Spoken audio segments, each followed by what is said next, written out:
Me again. So, got the manifolds off, ready to go up and get this faced. I just gave it a bit of a clean up. It was leaking through here and through here, and it was using water, and that's really the only spot that it was leaking, basically through there and through there. Not even all the way. I don't know if it was gasket failure due to its age, or a little bit of warp in the head due to its age as well, or what. I mean, it's had a hard life, like, it looked from the gasket, and you can even see that around here still, it looked like it walked on the block a fair bit over the life of it, the head. So especially whilst it's cold, I suppose, before all the tolerances take up. So yeah, we'll get it faced. I've got new gaskets for here. I just got to check that I got one for here. I have, but whether it's here or at Old Man's, I don't know. Harry will face this for me, and then it'll go back on. Then there's that broke, which I've not been able to get out, so I'll have to drill that out. I wouldn't worry if it was just for the heat shield, but it holds the dipstick in. Stupid spot to put it. I just whistled this up a bit.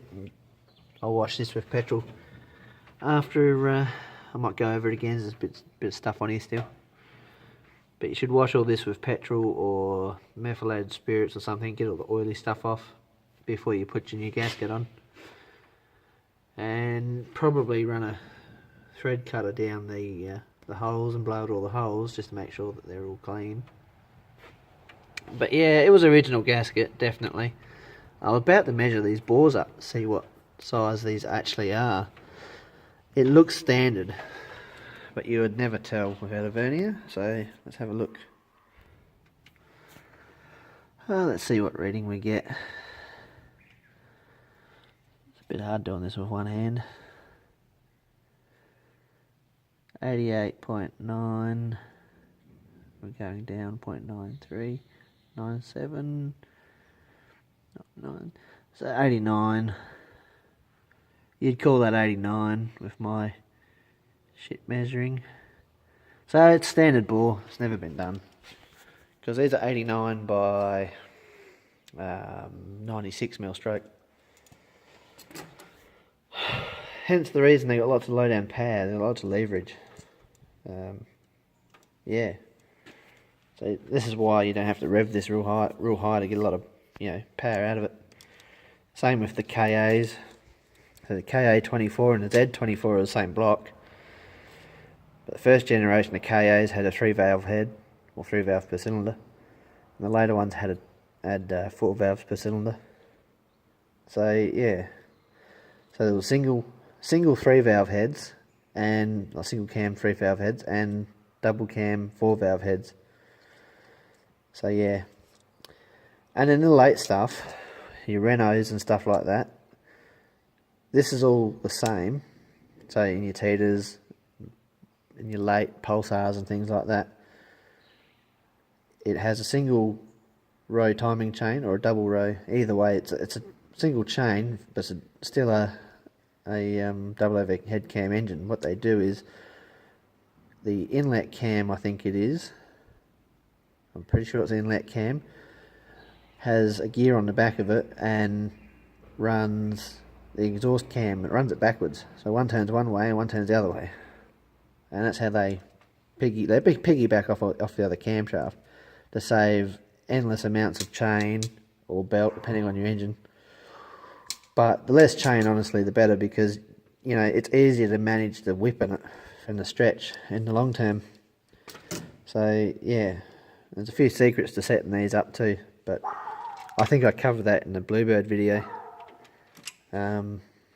With adjusting this one here, this runner here. So yeah. Anyhow, just remember, at 0 degrees, top dead center, your keyway should be straight up and down on that harmonic balancer, and your keyway for your camshaft should be as close to straight up. It should be maybe even advanced a little bit with the brand new chain, and as they wear, obviously it comes back. So just remember that if you're ever setting a Datsun up. And then you just keep pulling your shaft out that piggybacks off of a worm drive down the bottom for the oil pump. You just piggyback that in and out until you get your distributor set to number 1, which is obviously this one. So you put your distributor in and you sort of mess around with it until you find the right spot, and that you've allowed yourself enough room for advance and retard, depending on what you're doing too. If you know how much you're going to go, you could almost set that up, and if it was hard one way it wouldn't matter, as long as you got your timing that you needed. But if you run points, then you need even spacing in between for adjustment, because yeah, as the points wear, you end up advancing it, because as you open them it retards it. So, or was the other way around, I can't remember. I haven't had points for ages. I put an electric distributor in there, and yeah, that's the go. So there's a fair bit of carbon. This does burn oil, but it's nothing, like it's not worth worrying about. You know, it's the type that burns oil at over 5,000 k's, so you know it's due for a service by then anyway, so who cares? If you've got to push it through to 7,000 k's because you got no time to do an oil change, you just put half a litre in it and it's over full by then, and then you worry about it, and if you make it to the next 10, well, yeah, it's been a good little year anyway. So yeah, hopefully I can knock this over in the next couple of days. I'd rather be driving it whilst I'm sitting here registered. So yeah. Anyhow, we'll make another video.